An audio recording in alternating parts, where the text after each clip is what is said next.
objetivo, de alguma maneira, de ir respondendo aquela pergunta, eu acho que foi a Lia, não sei quem foi que fez na segunda-feira, ou foi a Érica, não lembro, sobre como anda, como que está uma espécie de diagnóstico, não é, da telesaúde no Brasil. A gente vai tentar trazer isso para vocês agora, tá bem? Então vamos lá.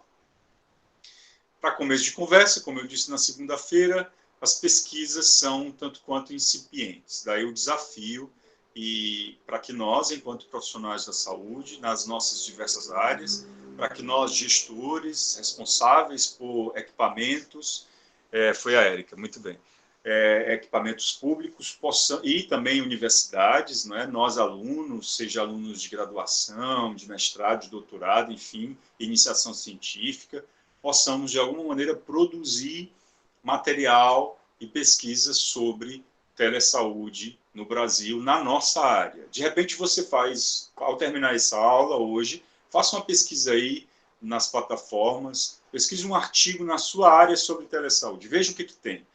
Veja se aquele objeto de pesquisa pelo qual você se interessa, sei lá, aquela patologia, ou, enfim, se há algum registro de pesquisa que aponte para um atendimento em telesaúde para aquela condição, não é? Enfim, então é uma forma de você se motivar.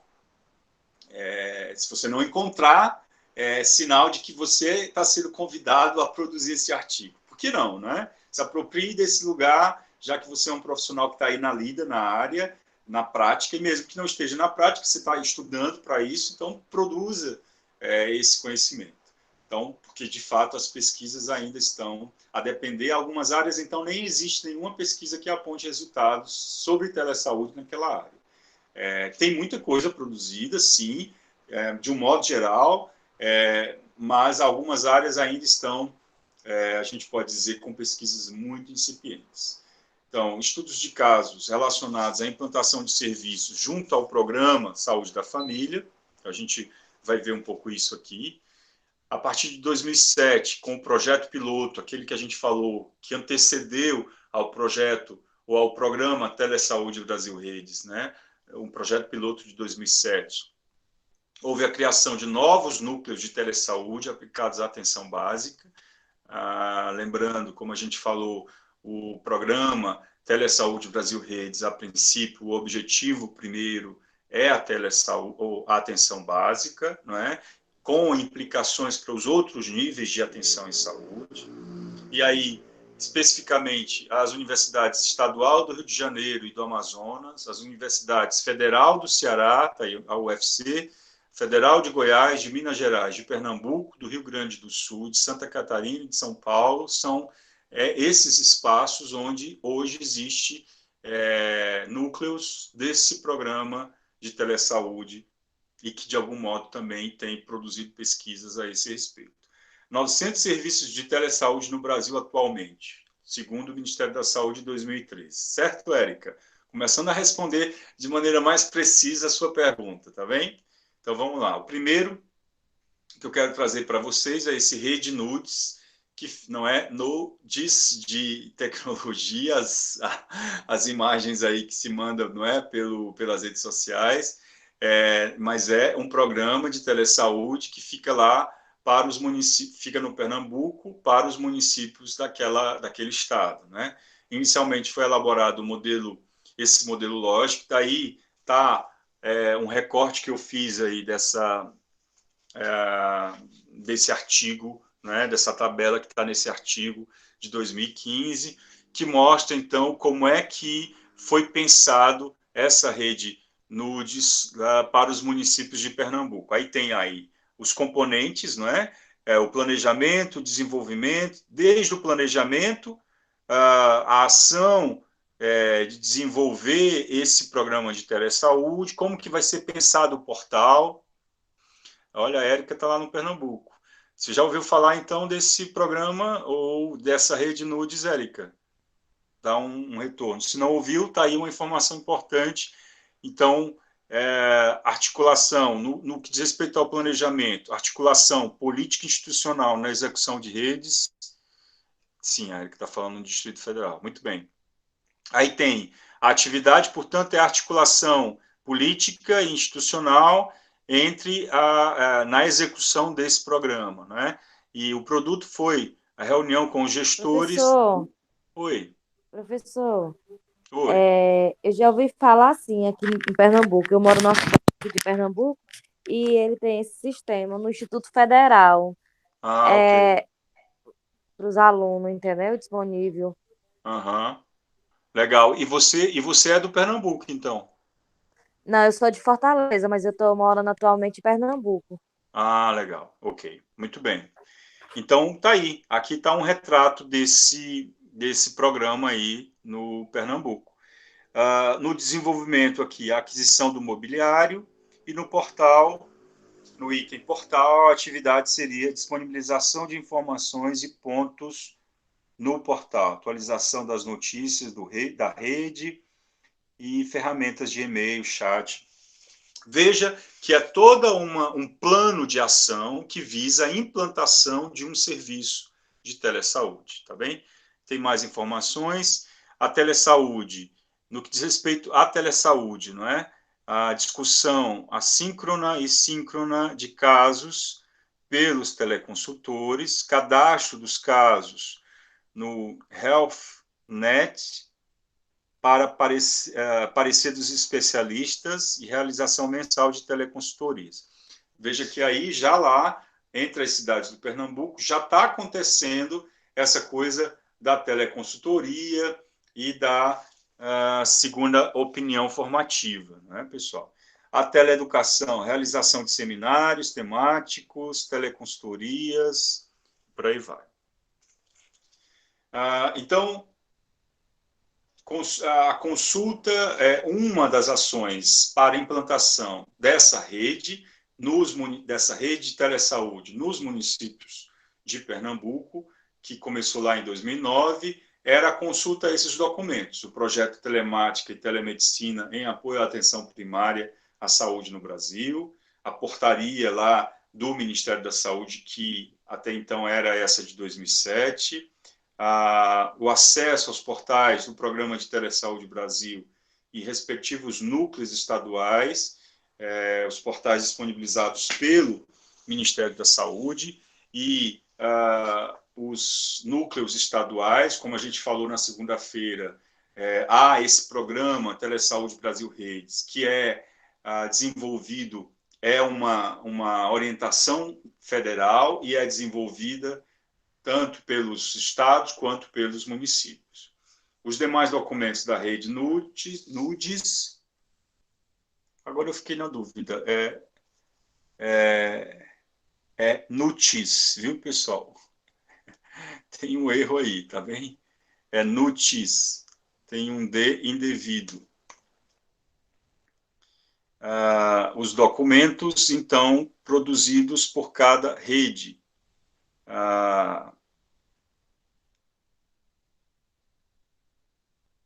Os demais documentos da rede NUTIS, resumo executivo das atividades, formulário de avaliação da linha de base, ambos de 2008, planilhas de acompanhamento dos serviços de teleassistência e teleeducação. Então, tudo isso que está na tabela que foi mostrada há pouco é o modelo lógico elaborado e explicitou de forma esquemática a teoria do programa, elencando os seguintes componentes: o planejamento, desenvolvimento, portal, teleassistência e teleeducação, que foram aqueles itens que nós vimos. Bom, aí tem a avaliação desse processo de implantação, tem toda essa perspectiva aí de apresentação, desde a implantação até os resultados.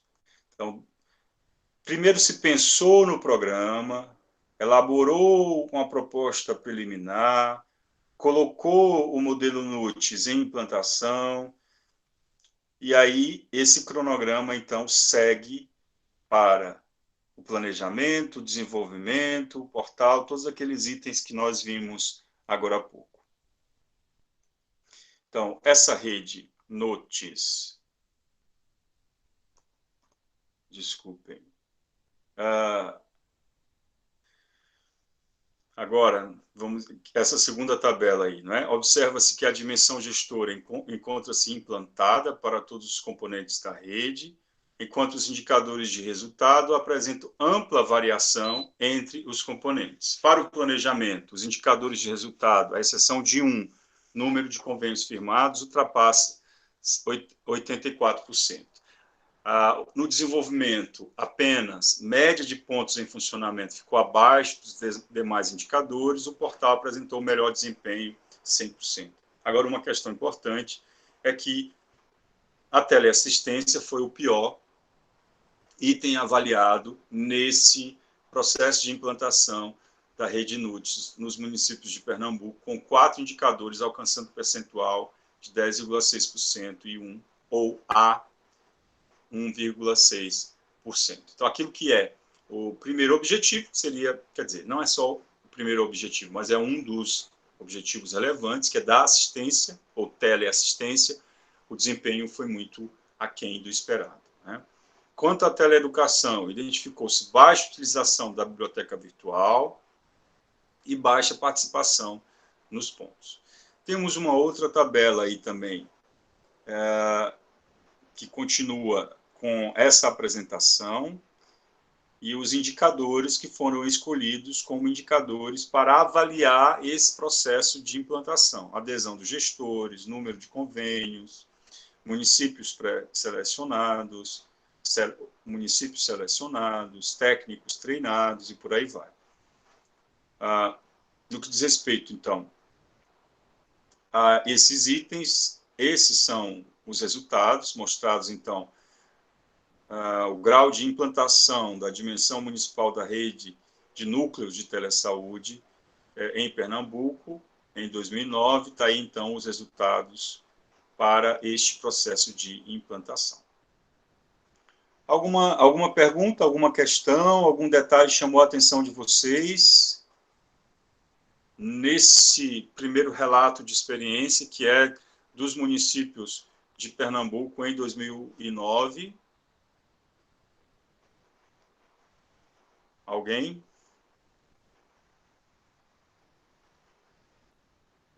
Ok, vamos seguir então. Vamos para o segundo. O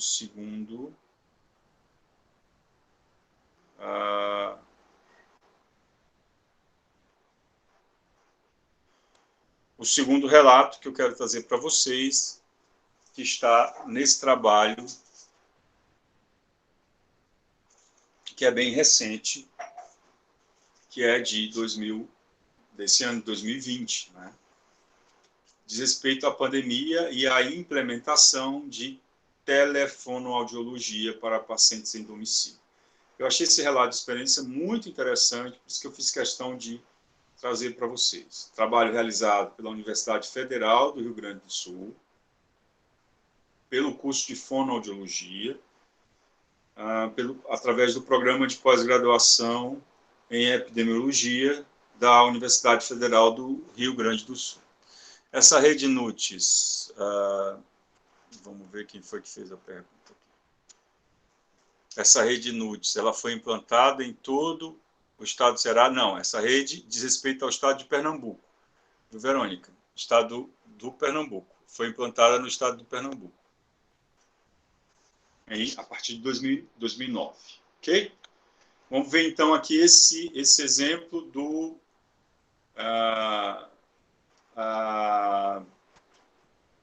serviço de telesaúde durante o período de pandemia. Eu achei muito significativo, por isso eu quis trazer para vocês. Então, vamos lá. Ao todo, 25 usuários estavam em atendimento ou acompanhamento pela equipe de fonoaudiologia quando da notificação dos primeiros casos de Covid-19 no estado do Rio Grande do Sul. Inicialmente foram contatados todos os pacientes que estavam com consulta agendada, sendo que destes, apenas um teria sua primeira consulta. Então, realizou-se o levantamento das queixas, a idade, situação em relação ao tratamento fonoaudiológico e em que se encontravam naquele momento. Então, vejam que é a descrição do caso aí, a apresentação do caso, eles estão nos familiarizando como é que o processo foi feito. Sendo classificados em tratamento, atendimento de fonoterapia, pelo menos quinzenalmente, para monitoramento, revisão em até 3 meses, para discutir caso houvesse alguma dúvida sobre a situação do caso em relação a alguma das possibilidades anteriores. Então, adotou-se como critério de exclusão para o teleatendimento os usuários que, apesar de ainda não estarem aptos para receber alta na fonoterapia, manifestavam baixo comprometimento com os exercícios domiciliares, o primeiro critério, baixo risco de agravo no quadro clínico, ou seja, aqueles pacientes que, ao fazerem o exercício de fonoterapia em casa, não tinham, um agravamento do seu quadro, já estavam em pausa terapêutica, como idosos com queixas vocais que não realizavam os exercícios aconselhados em casa, mas permaneciam com a queixa. É importante a gente estar se familiarizando com esse estudo de caso, pessoal, com esse artigo, está aí na bibliografia como indicação para que vocês leiam, até para que ele sirva de exemplo para futuras pesquisas que vocês mesmos podem empreender nas universidades que vocês estiverem, nos serviços que vocês tiverem, utilizando como exemplo, se não os mesmos critérios, mas os parâmetros desses critérios. Ou o próprio parâmetro de que tem que se ter critério para incluir ou não, indicar ou não um serviço de teleatendimento ou telesaúde para o seu paciente na sua área específica. Então, nesse primeiro momento, julgamos que 8 pacientes não eram elegíveis para o teleatendimento ou telemonitoramento, segundo aqueles critérios que eles haviam estabelecido. Os 17 pacientes restantes elegíveis para a telefonoaudiologia foram distribuídos da seguinte forma: 12 para o teleatendimento, necessitavam de atendimento pelo menos quinzenais, 5 para a revisão, demanda por pelo menos um teleatendimento no período para monitoramento da situação do caso. Então, os pacientes foram contatados individualmente, comunicados que por pelo menos 2 meses, passível de ampliação do período, obviamente porque a gente está no meio da pandemia, não é? Eles não sabiam aí como que isso ia acontecer, para a segurança dos próprios... todos os atendimentos presenciais estavam suspensos para a segurança dos próprios pacientes. Ademais, também foram informados de que seria disponibilizado o teleatendimento no período. Nesta primeira etapa, o teleatendimento disponibilizado de caráter emergencial ocorreu por telefone, com vídeo, caso o paciente estivesse de acordo. Aí já um adendo aí sobre a adesão do paciente a esse serviço, aquilo que nós estávamos falando agora há pouco, que é muito importante. Seu principal objetivo foi não interromper atendimentos de pacientes que poderiam sofrer agravamento ou apresentar comorbidades associadas à suspensão da fonoterapia. Então, é uma questão muito importante. De repente, você, em nome da garantia do bem-estar daquele paciente, até mesmo para preservar a manutenção, não é, da terapêutica que já foi feita até o momento, a evolução daquele paciente até aquele momento, para garantir que aquele paciente não tenha, não regrida no tratamento, você pode oferecer, por exemplo, foi o que eles fizeram, desse período de pandemia, um serviço de fonoterapia para um atendimento via teleatendimento pela fonoaudiologia, para garantir, então, a manutenção desses quadros. Então, os teleatendimentos foram realizados por estudantes de fonoaudiologia, extensionistas do projeto e supervisionados por um fonoaudiólogo de forma síncrona. Usa-se tecnologia de videochamada por telefone. Durante o atendimento, o paciente via o estagiário, com que estava acostumado a realizar as consultas. O supervisor ficava em off, com vídeo e microfone desligados, acompanhando o atendimento por áudio, sem interferir diretamente com o paciente durante a consulta. Importante dizer que, para que isso aconteça, o paciente precisa ser informado, obviamente.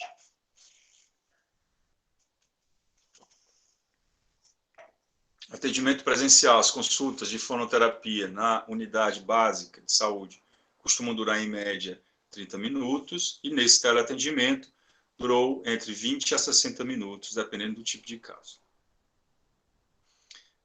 Especialmente com crianças, tem um outro detalhe, que a gente estava descrevendo o procedimento, tá bem? Antes foi os critérios para indicação, depois descrevemos como que foi feito e se havia algum paciente, ou se no nosso possível serviço de telesaúde houver algum paciente que seja criança, a gente precisa ter alguns detalhes e eles então fazem esse registro aí. Especialmente com crianças, mantê-las muito tempo na frente da tela não nos parece apropriado, de forma que os exercícios são realizados diretamente com eles e os pais cuidadores recebem as orientações de forma prática, revisando o que deve ser feito no período entre as consultas.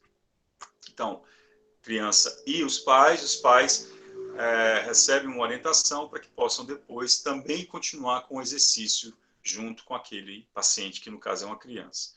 Todas as conversas e orientações são encaminhadas com a maior calma possível. Eu achei curioso eles usarem a expressão calma, não é? Aí, porque pode significar muita coisa, mas enfim, permeados por algumas atividades lúdicas e de interesse da criança, mas restringindo a exposição à tela ao mínimo necessário. Uma questão muito importante, achei muito valiosa essa informação que eles trazem, que a gente sabe, ainda há também pesquisas muito incipientes nesse campo, mas a gente sabe que um número significativo, a criança ficando exposta mais de 2 horas, por exemplo, à tela de um smartphone ou de um computador, mais de 2 horas diária, tem implicações no processo de desenvolvimento da criança, por exemplo. Então, eles tiveram cuidado com isso também. Além disso, no caso de alguns pacientes infantis que vivem em abrigos ou casas de passagem, com diagnóstico de desvio fonológico, estamos implementando atendimento semanal neste período, buscando melhorar a efetividade da reabilitação fonoaudiológica. Para os adultos e idosos, a lógica seguida é a mesma. Em relação à frequência dos atendimentos, na rotina ambulatorial, os pacientes frequentam o ambulatório quinzenalmente ou até de forma mais espaçada, dependendo do caso, e sempre, sistematicamente, são encaminhados condutas compostas por exercícios ou manobras para realizar diariamente em domicílio. Há o registro, portanto, de todo esse processo nos prontuários eletrônicos, imediatamente após os atendimentos. É realizada também, por videochamada, a supervisão do estudante, nesse caso, do estudante de fonoaudiologia, e ele faz, então, com a fonoaudióloga, na qual são discutidos os casos, bem como a literatura e métodos terapêuticos adequados para aquele caso do paciente, para aquele indivíduo.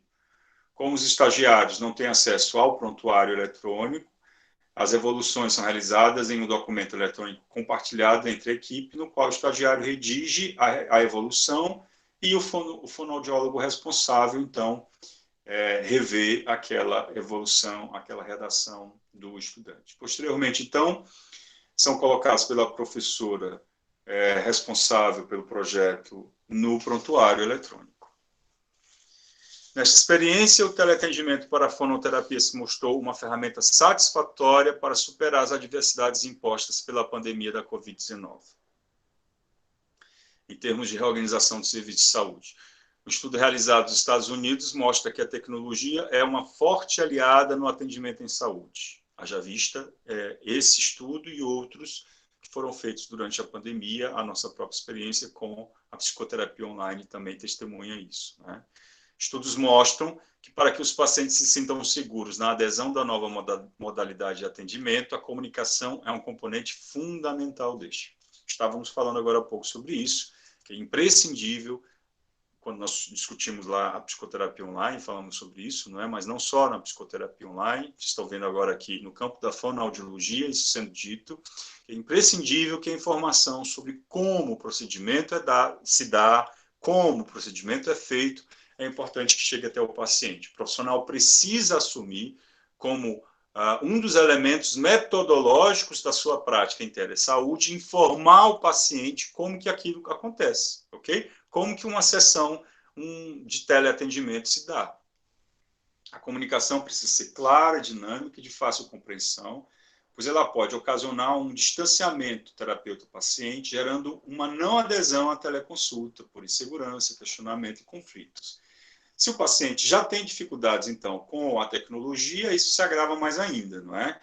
Porém, se nós informarmos, de alguma forma, até educarmos, não é? Não deixa de ser também uma teleeducação, informando aquele paciente sobre como se dá o procedimento, é bem provável que as dificuldades para aderir àquela modalidade de serviço, de atendimento, serão diminuídas. Então, o ideal é realizar um treinamento das competências comunicativas para que se obtenha o retorno esperado. Olha aí, Lia, foi a Lia? Acho que foi a Lia. Estava falando sobre aquelas disciplinas como tecnologia da informação e por aí vai, nos cursos de graduação da saúde, da área da saúde, né? Se duvidar, precisamos também de outras habilidades como essa sobre comunicação, né? Como nos portar para melhor nos fazermos entender. A Rafaela, desculpa, Rafaela. Melhor nos fazermos entender aqui na tela com o paciente que estivermos interagindo. Outro fator que contribui para que os pacientes não sejam receptivos, com a tecnologia é a suposição de que esse tipo de serviço não vai desempenhar o mesmo papel que a consulta presencial. Isso é muito importante que seja dito. É muito importante que nós façamos, primeiro para nós, enquanto profissionais, essa distinção. O que é um atendimento presencial? O que é um atendimento em telesaúde? O atendimento em telesaúde não é menos eficaz ou menos importante do que o atendimento presencial. É importante que isso fique claro para o profissional e é importante que isso fique claro também para o paciente. De repente, o paciente tem a fantasia de que, por ser uma videoconsulta, ela não tem a mesma relevância que uma consulta presencial, né?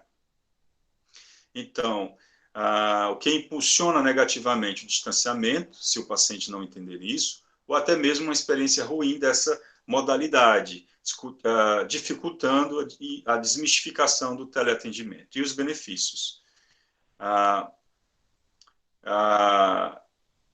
Esse estudo, então, esse autor e outros, estudaram o comprometimento dos pacientes para o uso de recursos à distância. Foram observados que 75% dos indivíduos apresentavam desconhecimento sobre o tema e a motivação para o uso se referia à redução de custos e tempo.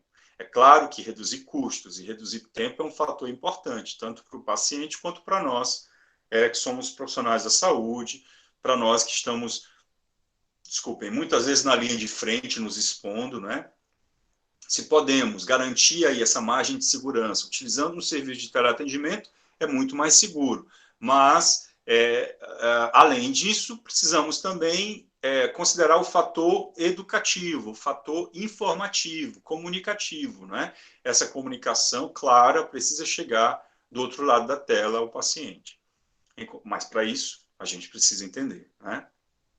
Em contrapartida, a preferência pelo atendimento convencional, face-to-face, né, face a face, se faz muito presente, principalmente em mulheres acima de 55 anos. Bom, eu não trouxe informações mais, porque eles colocam as mulheres aqui acima de 55 anos, mas é claro que em situações normais a gente vai preferir um atendimento presencial.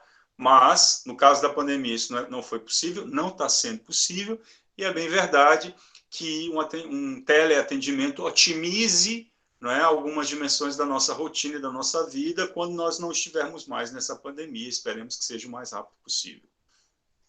A orientação de pais e cuidadores tem repercussão positiva no teleatendimento. Então, quando eu estiver atendendo uma criança ou um paciente que precise de um cuidador, além de tentar informar com a linguagem apropriada aquela criança, aquele paciente que tenha qualquer dificuldade, seja cognitiva ou de outra ordem, eu vou precisar também informar aquele pai, aquela mãe e aquele cuidador. Além disso, percebe-se que o distanciamento social tem proporcionado mais tempo à família, é verdade. Há alguns aspectos positivos nisso e outros negativos, não é tempo e não temos oportunidade de discutir isso agora, né? Nos aspectos éticos, há necessidade, assim como no atendimento presencial, de que todos os direitos do paciente sejam mantidos, oferecer atendimento eficiente, sigiloso, sempre armazenar as informações e a evolução dos atendimentos. Tudo isso é dever do fonoaudiólogo nessa pesquisa e é dever de todos nós na nossa prática profissional. Alguma pergunta até aí?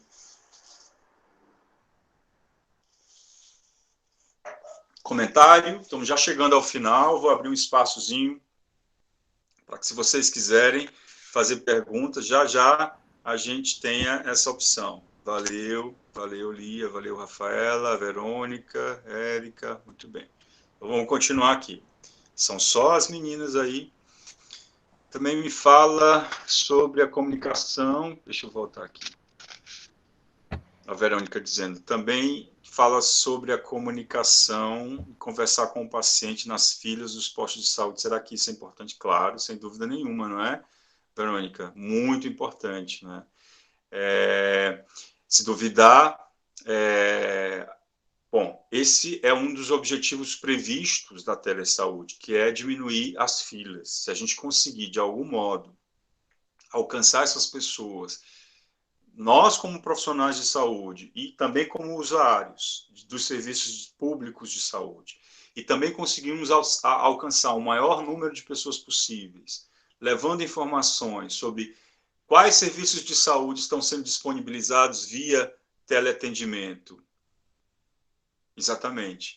E onde isso é possível, para que tipo de público é possível. Se duvidar, a gente vai contribuir com esses pacientes idosos que estão lá na fila, correndo risco, não é? Principalmente nesse momento de pandemia, que é fundamental que a gente entenda que, sim, é importante o isolamento social. Vamos lá relembrar todas as medidas de segurança. Não sei se vocês têm acompanhado, os números estão crescendo no Brasil, a Europa já está numa segunda onda de contaminação, o Brasil está aí, não é? Parece que voltando para uma situação crítica.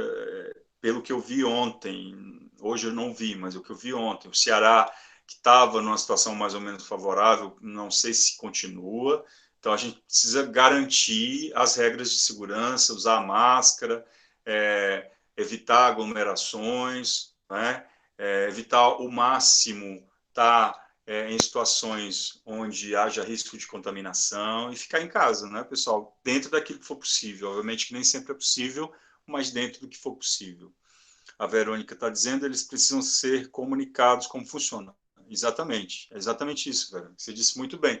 Esses pacientes precisam ser informados de como que esses serviços funcionam, como funcionam, que tipo de serviço está sendo disponibilizado, como que eles podem acessar, inclusive receberem orientações de como acessar, não é? A gente está falando, você falou do grupo de idosos. Bem verdade que cada vez mais, inclusive o grupo de idosos, assim como as crianças, estão se apropriando da tecnologia, não é? Mas a grande parte deles não usam as tecnologias, ou se usam de maneira muito precária. Então é importante que também essa informação sobre como acessar via tecnologia esses serviços chegue até essas pessoas, de repente pela mediação da família, dos cuidadores, ou pela nossa própria mediação também. Vamos lá, e o último relato de experiência, o que eu quero trazer para vocês é o meu próprio relato, trazer um recorte aqui da minha prática.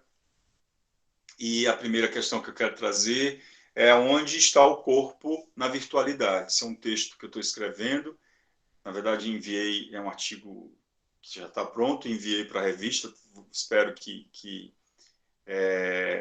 saia e seja publicado o mais rápido possível.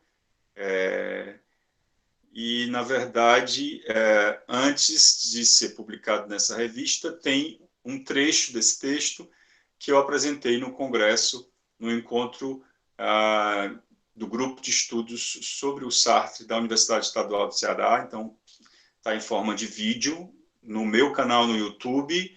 Você pode me seguir no meu canal no YouTube. Cultura e Psicologia, Daniel Mello, Cultura e Psicologia, tem lá alguns vídeos. Entre os vídeos tem esse vídeo onde eu falo e questiono entre outras coisas, onde está o corpo na virtualidade. Então, o que torna-se o corpo quando o sujeito mantém uma interação virtual? Aí eu trago essa pergunta, e a partir dessa pergunta que eu quero trazer para vocês esse relato de experiência, que é o paciente que chega para mim depois de 8 meses fazendo psicoterapia online. Eu estava em Portugal, meu doutoramento é em Portugal, e quando estou lá faço então o teleatendimento, né, a psicoterapia online. E quando chego aqui, agora não, porque também mesmo aqui estou fazendo psicoterapia online com todos os meus pacientes. Mas logo que cheguei, nós tivemos uma ou duas as sessões presenciais. E quando ele me viu a primeira vez, a frase que ele disse foi: o senhor cresceu, doutor? Parece maior. Né? A ideia de que o virtual rouba de nós alguns aspectos que são fundamentais para a nossa interação com o paciente, no que diz respeito aí à psicoterapia, não é? A psicoterapia fenomenológica existencial. Esse é um elemento fundamental, que é exatamente um elemento que diz respeito à materialidade do encontro entre o terapeuta e o paciente. Mas a gente pode pensar isso em linhas gerais para a telesaúde de um modo geral. O corpo é um dos elementos que é vivenciado de maneira diferente num serviço de telesaúde. Né? Então, sobre o que ele está falando? Parece que está falando sobre a materialidade da presença do terapeuta. Então, nesse encontro virtual que se estabelece por um serviço de teleatendimento, uma modalidade, uma metodologia de telesaúde, um dos elementos que a gente precisa pensar é exatamente essa dimensão da materialidade da vida ou da materialidade da demanda daquele paciente. Né? O encontro virtual ele não possibilita o contato com determinados aspectos daquela condição do paciente, e que eu estou chamando aqui de materialidade da vida. Então, o paciente estava acostumado com a minha presença enquanto presença material. Na psicoterapia online, a partir do novo contrato terapêutico, estabelece-se uma nova relação. Como eu falei para vocês há pouco, no início da nossa aula, é necessário que seja estabelecido um novo contrato terapêutico na psicoterapia online. Se eu transito de uma psicoterapia presencial para uma psicoterapia online, eu preciso estabelecer um novo contrato terapêutico, porque se trata de um novo tipo de encontro. Assim também, se eu sou um enfermeiro, se eu sou um fonoaudiólogo, um fisioterapeuta, um médico, vou passar a atender ou encaminhar um paciente para um serviço de teleatendimento, eu preciso estabelecer com ele novas diretrizes, novas orientações. Esse paciente precisa ser informado de como que esse encontro vai acontecer, ok? Então, é relação terapêutica, esse encontro virtual, no caso da psicoterapia, e com esse paciente em especial. No entanto, é uma psicoterapia diferente da psicoterapia presencial. O encontro é diferente, né? Organiza-se de maneira diferente. Qual que é, então, a estrutura desse encontro virtual? Estrutura-se enquanto sendo da ordem de uma relação virtualizada. E o que isso significa? Pressupõe presenças virtualizadas. Eu estou de um lado, ele do outro, estamos ali sendo mediados por uma tecnologia, e o que isso significa? Que nós temos acesso um ao outro por vias distintas da via presencial. O relato do meu paciente é um outro relato. Né? A narrativa sobre o que ele está sentindo vai por outra via, e eu não posso perder isso de vista. Antes de tudo, ou antes de qualquer coisa, significa que paciente e psicoterapeuta têm acesso ao corpo um do outro pela mediação da tecnologia, pela via da virtualização, ou seja, o corpo se apresenta sem a exterioridade da materialidade que o constitui. Na psicoterapia online, a experiência de espacialidade e de temporalidade é diferente, é de outra ordem. É melhor? É pior? Não sei, não se trata disso. É diferente. Psicoterapia online, portanto, precisa dar conta, inclusive, dessa vivência, que é uma vivência atravessada pela tecnologia. E aí eu vou dizer de outra forma. Um serviço de telesaúde precisa dar conta não só de prestar o serviço, mas, ao prestar esse serviço, o profissional de saúde precisa considerar que aquela interação ela passa por vias distintas das vias presenciais, ou da via presencial. Há algo, ou melhor, há algum dado relevante na narrativa desse paciente que diz: doutor, o senhor está maior, o corpo se mostra de maneira diferente. A narrativa apresenta um dado relevante. Há escassez de materialidade na relação psicoterapêutica online. Significa que a relação psicoterapêutica online ou a relação através de um serviço de telesaúde é menos valiosa? Não, como eu disse, é diferente. Mas esse elemento é importante. Talvez seja necessário uma discussão sobre que tipo de dimensão de materialidade atravessa as relações virtualizadas, como é o caso da relação por psicoterapia online. Então, assim eu termino essa apresentação aqui. e nós vamos abrir para as discussões, ok? Vamos ver. A Ana Sampaio colocou, antes de tudo, precisamos de profissionais preparados, qualificados, dispostos a realizar essa tarefa de tão grande importância. É verdade, Ana. Concordo plenamente com você. Que bom que nós estamos aqui hoje, não é, nessa discussão, nesse fórum, e que bom que você está aqui também. De algum modo é uma denúncia da nossa preocupação, da preocupação de vocês, da minha e da Unifor também, em um espaço que seja produtivo para a gente pensar esse tipo de questão aqui e pensar na formação e qualificação dos profissionais de saúde, né? A Rafaela coloca 2 estudos, um na Europa e um nos Estados Unidos.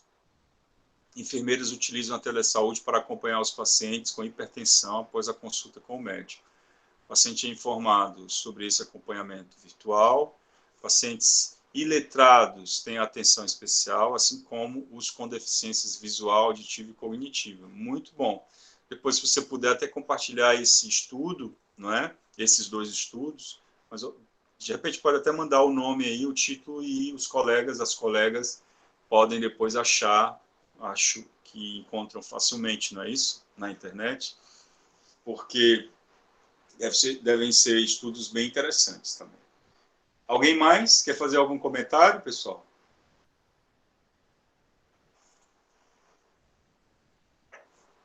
O que acharam? Perguntas, dúvidas?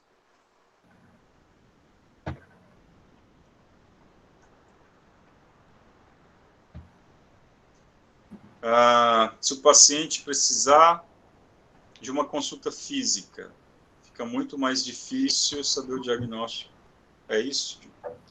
Você está dizendo que se o paciente tiver uma demanda física, não é? Será difícil? Sim.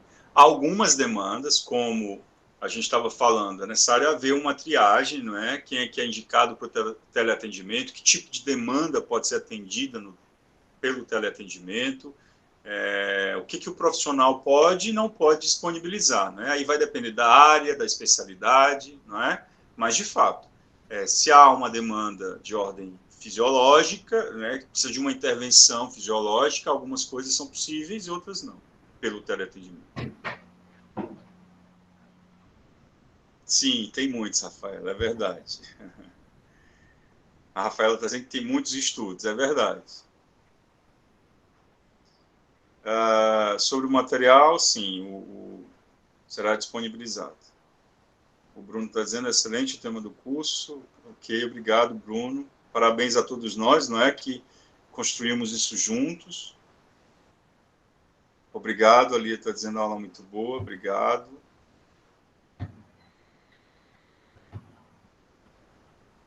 A Verônica está dizendo que tem paciente acamada que precisa ser avaliada, sim. Bom, neste caso, aí a gente vai precisar de algumas mediações, de repente, se essa paciente estiver em casa, não é? Da cuidadora, ou se estiver no hospital, a equipe de enfermagem pode assessorar aí a avaliação possível que o médico precise fazer, não é? Enfim, há soluções e a gente vai buscando soluções juntos. Que legal, Verônica, obrigado. Também foi muito bom estar interagindo com vocês e que bom que você aprendeu. Que bom, a gente sempre aprende juntos. Obrigado, Angélica, obrigado. É isso. Ricardo, quer fazer alguma colocação? Antes de passar a palavra para o professor Ricardo, queria de novo agradecer vocês, pessoal. Lembrar aí do meu livro, nunca é demais lembrar, então dizer a você que está disponível no site da editora, tá bem? www.juruá.com.br. Você pode ir lá e usar aquele bônus que eu falei, você coloca aluno maiúsculo online, melhor, aluno 20, perdão, online não, aluno 20, e você pode ter acesso ao valor mais acessível desse livro, tá bem? Vai ser um prazer compartilhar com vocês. É isso, Ricardo. Muito bem, professor Daniel.